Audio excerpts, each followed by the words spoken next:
শুধু এটুকুই জিজ্ঞাসা করতে পারলাম, কারণ কানু সোনার কথা শোনা মাত্রই চোখ পাকিয়ে রাগ ও ঘৃণা প্রকাশ করে বলল, ও মেয়ে মানুষের কথা মুখেও আনবেন না বাবা ঠাকুর।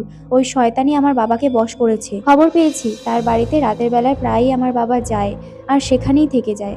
মোড়লেরও মাথা খেয়েছে ওই পাজি মেয়ে মানুষ। মা তো বলে আমার ভাইকেও ওই খেয়েছে, আর অন্য সব বাচ্চাদেরও। অথচ ওর বিরুদ্ধে গায়ের একটা পুরুষ মানুষও কিচ্ছু শুনতে চায় না। জানেন বাবা ঠাকুর, সজল নামে আমার ভাইয়ের বন্ধু কি বলেছে আমায়?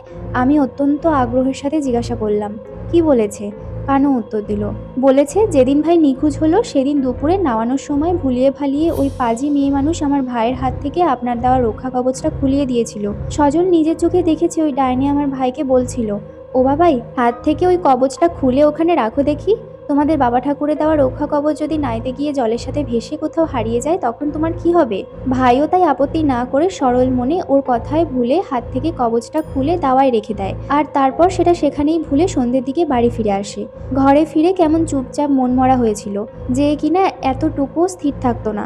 তখন তার হাতে কবচ আছে কিনা লক্ষ্য করিনি মা। ওকে খাইয়ে শুইয়ে দেয়, কিন্তু তারপরেই হাউ হাউ করে কেঁদে উঠল কানু। এতক্ষণে পুরোটা বুঝতে পারলাম কিভাবে ওই রক্ষা কবচের বন্ধন থেকে বাবাইকে মুক্ত করে রাতে তাকে বলির জন্য টেনে নিয়ে যায় ওই নরাধাম স্ত্রীলোক। তবে অনেক সময় অতিবাহিত হয়েছে, কেউ দেখে নিলে মোড়লের কানে কথা উঠবে, আর তাতে যে কানু আর আমার উভয়েরই বিপদ বাড়বে তা আন্দাজ করে সেখান থেকে চলে যাওয়াই এবার স্থির করলাম।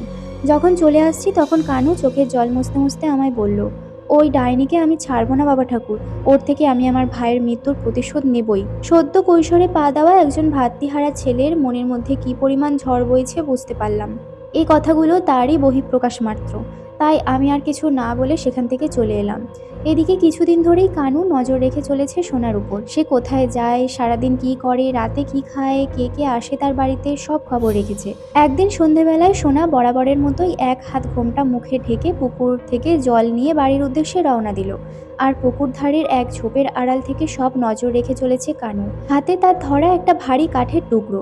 মনে মনে স্থির করেছে যা হয় হোক, ভগবান যা খুশি পাপ দেওয়ার দিক, কিন্তু আজ এই পাপীকে মেরে সে গ্রামের সব শিশুদের রক্ষা করবে। এই আপদ মরলেই সব দিক রক্ষা হবে, আর তার বাবাকেও সংসারে আবার ফেরাতে পারবে। এইসব ভাবতে ভাবতে কানু তাই গোপনে অনুসরণ করে চলেছে সোনাকে। পুকুরঘাট থেকে সোনার বাড়ির দূরত্ব অনেকটাই, তাই ওই পথ অতিক্রম করতে না করতেই আধার ঘনিয়ে এলো। পথঘাট এমনিতেই জনমানব শূন্য হয়ে আছে। সামনে অমাবস্যা তিথি। আকাশে সরু এক ফালি চাঁদের দেখা পাওয়া গেলেও তার আলো প্রায় স্পর্শই করতে পারছে না পৃথিবীর মাটিকে। এদিকে ধরা পড়ে যাওয়ার ভয়ে হাতে কোনো আলো নেয়নি কানু। তাই এত অন্ধকারে ঠিক কোন পথে চলছে সেটা ঠিক ঠাউর করতে পারছে না সে। প্রতিশোধের ভয়ানক আগুনে দগ্ধ হতে হতে সে